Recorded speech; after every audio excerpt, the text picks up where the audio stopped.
I know. Robin Slim Show. Robin Slim. Dear God, it's Peter Mehit. How are you? Great. How you doing, Peter? I'm doing fine. How are you? Good. Slim mispronounced your name for like 2 hours now. Yeah, I heard the lead in. No, I'm not Chewbacca. Disappointing. I thought we were talking to Chewbacca. I'm Harry, but I'm not Chewbacca. So, where are you getting these questions that you guys are reading on the air? Oh, that was the 38. That was from BuzzFeed. 38 Yahoo questions that will destroy your faith in humanity. I am here a smoldering hulk of what I used to be just from hearing it. It was pretty bad. Yeah, I don't even know. I think So now it's Robin Slim, but there's a third guy there. Who's the third guy? Peter. Hey, Peter, how are you? I'm good. I'm good. All right, man. So thanks for having me on your show, dudes. No problem. What's your book first? The Killer Business Plan? Killer business plan, because I think everybody in America should get out of the corporate world and be in their own business. Because the corporations are the biggest group of fuckers ever, and they're stealing from everybody. But don't they make it hard to like run your own, your own mom and pop or something? Exactly. Figure out what you want to do. Get out and stop shopping at Walmart. Stop shopping at all these big corporations. Go support the mom and pops in your neighborhood. That's the only place there's hope. Yeah, I agree. If you keep shopping at Walmart, then you're going to get what you deserve. You need to support the people who are supporting your communities, and that's what we're about: is getting people out into their own companies. It just seems like they've all been, gone away, especially back in the day too, with like video shops and all. Once Blockbuster started taking over, it was like all of them were closing, which I was kind of happy when that stupid Redbox thing came out, because that put Blockbuster out. Yeah, exactly. But you know what it is? It's a big cycle, and these corporations are eating themselves. So I've seen after another. Yeah, I've seen some videos too saying how these corporations, they're gonna fail someday. They're just spreading themselves too thin and all that jazz. Oh, they're failing right now. That's not how they're going to. I mean, 2008 is the dress rehearsal. I mean, what's coming is going to make 2008 look so cool. You're going to say, wow, that was a great time. We had some good times in 08 and 09, yeah. No, because they're so greedy, they're just stealing. I mean, let's think about it, okay? The people who make iPhones, they make 35 cents an hour, and they live 10 people to a room, and they have to pay for the room and board, okay? And yet that phone is $600. Why is that? Yeah. Not to mention they've had to put bars on the windows in some of these factories so their workers don't jump out and kill themselves. Yes. Yeah. Yes, and the only reason they did that is because Apple complained. People committing suicide, that really isn't good for our brand. So can we sound like a suicide safe so, we can feel better about exploiting slave labor? I used to manage a pharmacy too, and it was a mom and pop, and we had one customer who used to work for one of these corporations, buying it and stuff, and they said they were such scumbags they would pay way under what the stuff was worth, and then a lot of stuff you wouldn't be saving on as a shopper, like some stuff they mark under, they take a loss on, but then a lot of other stuff they just mark up incredibly, so you're not saving anything in the long run if you buy everything there. By the way, that's the master plan. If you go to the Midwest, actually the Midwest is starting to they're rejecting Walmart. Because what they did is they came in, they undercut everybody, wiped out Main Street, all the mom and pop businesses went away, and then the minute they were gone, the prices started ratcheting up. So now in the Midwest, where Walmart really made its name and tried all its evil, diabolical policies, they're actually starting to be chased out by people who are saying, we need to support our own. Because the money that you spend there, it's not staying in America. It's going out, and it's not making American jobs. It's leaving here. And it's like I don't believe in protectionism or any of that bullshit. I think we need to beat them at their own game. So that's what Killer Business Plan is about. It's like you read it, you figure out what you want to do, start it, and then it takes you step by step of how to start your own business, and that's what we wrote. That's cool. It is cool. That's cool. I wanted to ask you, I think I saw on your Facebook or Twitter, it said that you were at the Pay It Forward event. I heard of that. I just didn't know what that was. Well, Pay It Forward it's a thing called Pay It Forward Labs, and what they do is they get a bunch of people who supposedly know something. Theoretically, I know something, so they put this badge on me and it says mentor, and people can come up and ask me questions, and if I know something, then I expound on it, and if I don't, I just give them a dumb look. Either way, they don't have to charge for it. You know, they have to pay for it. And so at that particular event was pretty cool because they actually shot a video, a 15-minute video of me that's going to appear on wow, what is it called? It's called Rockstar Realty is the channel. It's an internet channel. And so it's just one of those things where if you were looking to start a business, like for example in Santa Monica, there's a big tech community. Everybody wants to start the next app or the next Facebook. So there's lots and lots of people down there trying to figure out how to do that. And so we go to these events because I can help you figure out how to raise money. I can help you figure out how to talk to people that can give you money, and I can help you make sense of what you're trying to do. And so that's what I do for a living, and that's why I was at that event. So it was a pretty fun event. And there was awesome. A lot of drinking involved, which made it really good, too. That always helps. Yes, it does help. Because the more you drink, the more sense I make, and the better you like me. So that's the only way I do the show. Beer, take a nice big swig on that beer right now. That's the only way I can deal with Slim. Thanks. Big support. That's what I was talking to my friend Rick a few weeks ago about starting our own internet radio station, and he said we'd have to go out and look for investors, and I'm like, oh, that's fucking scary, man. I don't know how to even go about that. Okay, so now you guys want to start an internet radio station. So you want to have your own channel, and you'll have other people on the channel. Let's do a consult right here on the air, so you can see what it would be like. So you look like, so you want to start a channel. You're gonna have other hosts on your channel. Other shows, yeah. Yeah.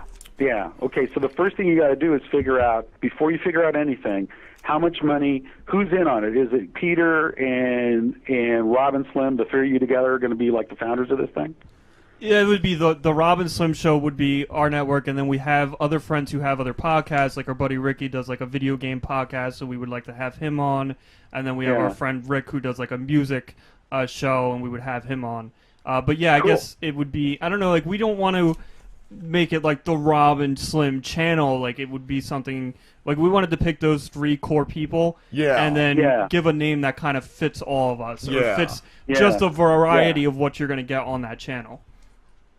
So the first thing that I would say to you guys is whoever the founders are, whoever's going to be involved in it, there's two questions. There's how much money does it need to make so you could do it full time? That's the first question. And the second question is, how much money do you want it to make? Because those are two different things, right? Because you can get to the point where you can make money to kind of do something full time, but you're starving the whole time you're doing it. And I've been there. That's really no fun. Yeah. You want to get to the next point where it's how much money will this throw off? So the first question you have to ask is, what is that dollar figure? Is that $50,000 a year? Is that $100,000 a year? Is that $250,000 a year? What is it? And then you've got to imagine in your mind what that looks like. What does that look like? How many viewers do I need? Because I notice you guys are already selling advertising, or at least Ustream's selling advertising on your channel, right? So how much revenue, how could I do that? And can I do it strictly off of ad revenue, or do I have to have some kind of merch to sell, or do I have to be doing live events? What do I have to do? So once you set that target, then it's a matter of working back from what are the things that I have to sell to the people that want to buy them. And then it gets relatively simple, but it's that imagining what it looks like when it's done is the hard part. And you got to do it first. That make sense? Yeah. Yeah. So and really the very first thing you got to figure out is who's going to come watch your or listen to your podcast. Who is that guy? Who is that woman? Who is that person? Yeah. And then you got to get inside their head and go, hey, I want you to think I'm cool and groovy, so you listen to my show. And that's fucking hard. Yeah, that's the thing, man. Getting that fucking audience, man. Even Twitter. Yeah, exactly. It's and really so tough. That is something where I don't know whether it's beer or fine scotch or bong rips or what it is, but you need whatever imagination augmentation material you need so you have sufficient visions that you can carry a book, write them down, and eventually the more time you spend thinking about it, the more you'll start to see it. But what most people do is they start doing shit. Like, okay, I want to be the success I want to be a successful blogger, I want to be a successful podcaster, or I want to start this show. So the first thing they do is they go out and they get a channel and they go, okay, now I got to have content. So now they're all trying to figure out the content. And then they get content up, and then they're trying to figure out this next piece. And so what I'm saying is, if I think about what it is I want to do at the end, now it doesn't mean that that's where I'm going to end up. I could end up somewhere totally fucking different. That doesn't matter. But if I figure out what I want to do at the end, then I have a clue of how to steer myself that way, and then I'll make decisions that are going to be more likely to get me to that destination rather than starting out and doing one tactic after another. So in other words, it's kind of like playing chess. If I have an idea of the moves I want to make in a chess game, I'm going to play that game differently than if I just go, oh, the pawn moves like this, oh, I'll move my rook. That makes sense, I hope. Otherwise, I just sounded like an idiot. No, that does make sense. That's another thing. I don't know where to start sometimes. I don't know. Should we just try to get, build up the audience first and then go from there and then try to sell, to some sponsors to start and all that. It's you know what I find, too, is it's very tough. Like, when people say, oh, you do a show, what's your show about? We kind of go, we just hang out and talk. So it's like, it's really... We're trying to reach a very broad audience, and we've had people tell us, like, well, you guys need a format, and you need to, figure out what you really are about, and we kind of want to just be about the hangout. We want to be, you turn us on, and we're just a bunch of guys drinking beers and talking about whatever it's in the news, or like you saw reading the questions that we read and stuff like that. Like, we like that. Yeah. And that can work.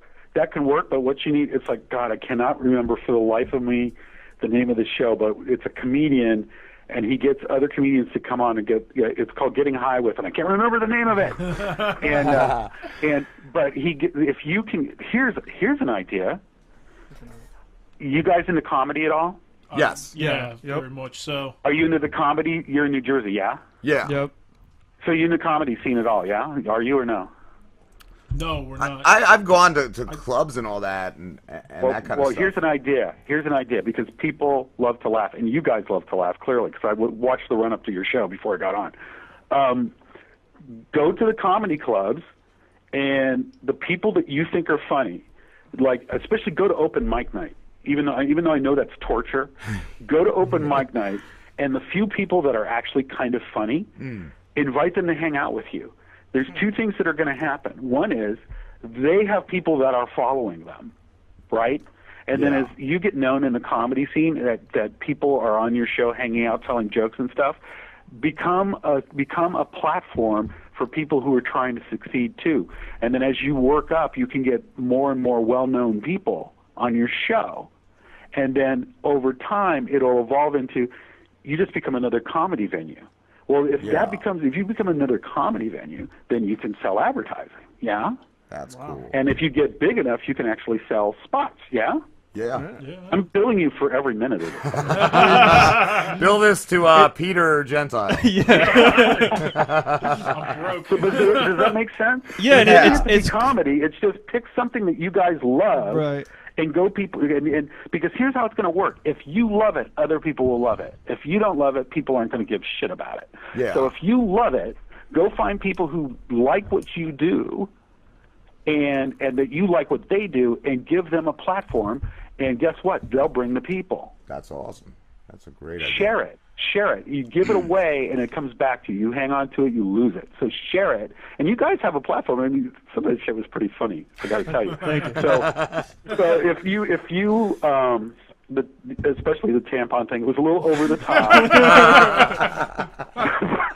but it had its place. So find that thing. So if it's comedy or if it's sports or whatever it is, open the platform up, have people in, give them times, and you're already doing it because you said, hey, we'll talk to anybody, you're talking to me, right? Yeah. But get focused about it. Find a focus so you get known for that, and then I bet you have more success than you're having.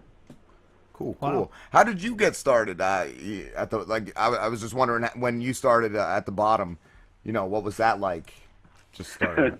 Well, it's really interesting because I didn't start at the bottom. I was actually a corporate vampire. What I did was I flew around the world giving people's jobs to other people in other countries through outsourcing. Oh, and I got really tired of it.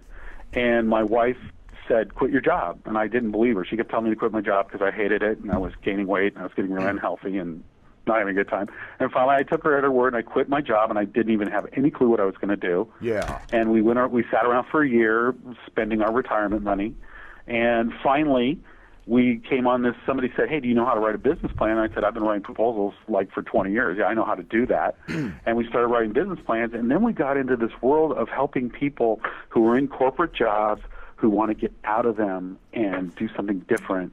And then we got in this world of helping people like you guys. I mean, you guys. First of all, before I go another step, I want to apologize. I'm a baby boomer. I want to apologize for the mess that we've left for you guys to clean up. We are the most selfish people that have ever walked the face of the earth, and I apologize for my generation. We're not making it much better, though. I'm the lazy fucker, I think, Generation X. I don't think we care about anything. There's that. There's that. Generation There's X. that, and there's this super entitled millennials. So we all have our problems, right?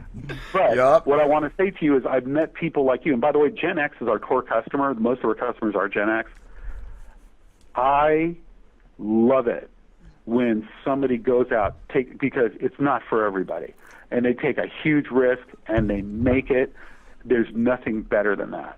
And to me, it's like I love every day getting up and doing what I do. I just fucking love it. It's wonderful. Awesome. Right on. Yeah. Plus, it's really cool to be on a radio show where the word "fuck" is actually accepted. Yeah, a lot of we let it fly. Where I've got to suppress those natural urges. Yeah, sometimes we get people on, and I'll drop it every now and then, but the guest never does, and I don't know if they think that I fucked up. Or... Oh my God, radio! What will people think?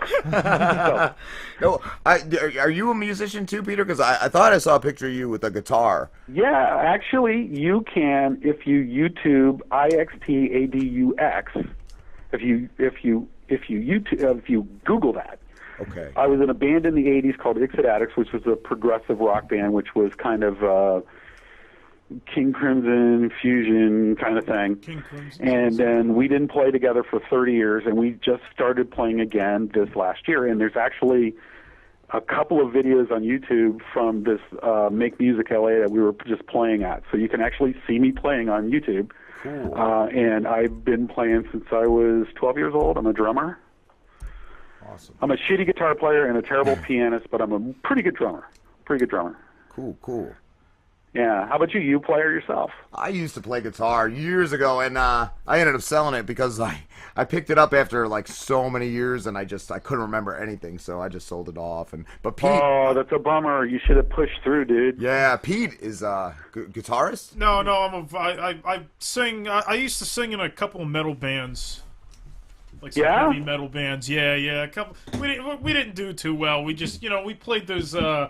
Couple of those firehouse shows, and right now that scene is dead.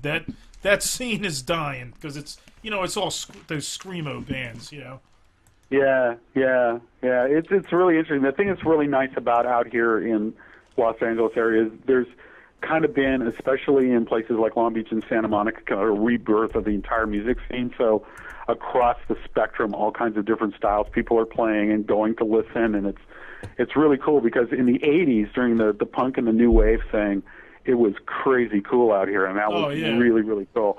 And so, I mean, because we played on bills with Motley Crue and stuff. It was fun. That's and let me cool. say something, whether you like Crue or not, they were the hardest working band of all time. And the thing about it, we used to joke about them, that they were going to make L.A. love them, and they did. Because when in the beginning, they so sucked. They were terrible. but they were everywhere. Tuesday night, 1 a.m, thunderstorm, nobody in the place. They're there. They're playing like they're on stage at a coliseum. They're just pouring their hearts out to an empty room. And when somebody cares that much and they try that hard, good things are going to happen to them. I definitely think, like, out of all the hair bands, they were definitely the best. Motley Crue. They're definitely well, they were sincere. Definitely, they meant what they did. They were living. It was 4 guys in a 1-bedroom apartment. I mean, they meant it. Yeah, that's awesome. Yeah. All right, cool. Peter. I think we're gonna wrap this up. It was really great talking to you. I'm gonna let you get all your plugs in, but what I want to tell you first is what we plan on doing is all the guests, because right now we're interviewing all kinds of people.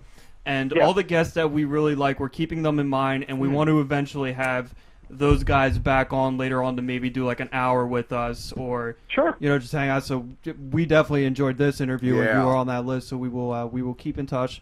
So why don't you get all your That's plugs out? outstanding. Was that? I said that's outstanding. I really enjoyed talking to you guys too. Yeah, man. Why don't you get all your plugs out, and then we'll let you go. Okay, all I got to say is if you want to check out our website, it's www.custom, CUSTOMBPS, boypaulsam.com. That's our website. Our book is Killer Business Plan, and you can buy that on Amazon and at Barnes & Noble. And you guys keep doing it. Keep doing it. Don't freaking give up. Just keep doing it. And because you guys are the soul of this country. People trying this shit out and trying to make it and figure it out. That's where hope is, man. So just keep doing it. Thank you so much, Peter. All right, man. Talk to you guys later. All right, have a great man. night. Okay, bye. Bye. He was awesome. I was right on that, right? Because I just. That was a good interview. Yeah, man. That was. I enjoyed that a lot. I thought he was going to be a cool dude. Like I said, He's absolutely right. The three of us should endeavor to go to a I'll do that, yeah. open night. There's one in Yeah. AC, dude. Yeah, we can do that. I could even write some shit and go up. Yeah, I know. Years ago I had, and then I've never told this on the air, but we were going to an open mic, and Jim Brewer was the headliner. And the one guy, it's not too far up north. I forget the guy that owns it. He goes on it's a Laugh Factory, I think. He goes on Opie and Anthony all the time. He's really cool. But when I got there, you had to sign in at the table, and I did that. I didn't know you had to be in this fucking meeting that you had to talk, or I forget what you had to go over and shit. But so I didn't go. Nobody told me that when I signed in. They knew it was like my first open mic and shit. And so the whole show goes by. You're seeing everybody. I'm like, oh, I guess I'll be called up next. And then fucking Brewer goes up. And yeah, to go to these open mic nights and perform, you have to have like 15 people that come with you, saying they're there to see you. That's how it works, And so then Brewer goes up, and so my friends started like, what the fuck's going on? They got, the guy over, the owner, Vinny, and he was apologizing. He's like, you weren't at the thing. And I'm like, dude, I didn't know. Nobody told me. And he's like, you can go after Brewer if you want. I'm like, I'm not going after the headliner. I'll fucking kill myself. I'll just go out there and be like, So he offered me to come back, but I just never went back up. And that was that. That was that fucking petering out story of mine. It was a good story, though. But yeah. I do like what he was saying, too, that we need to become a venue for other people. And instead of, trying to create a product, more be a place, like become a venue for people to go to. I've just noticed that, That's too. very Just cool. like the guests we've been getting, I think have been much better, Getting smashed with Robin Slim. on Twitter. Yeah, man. Like I think Robin we've been Slim. getting like Be our a new, better caliber of guests. I think doing the comedy, like open mic things and stuff like that, Yeah. you'd probably eventually be able to get live shows and stuff eventually at some point, which would be awesome, too. Yeah. It'd be fun to do. That's awesome. Yeah, that was a great interview. I guess the next one is going to be A Whopper. A Whopper. A real steaming pile of Messiah juice, whatever the With fuck. that said, guys, we'll be back. We'll be right back.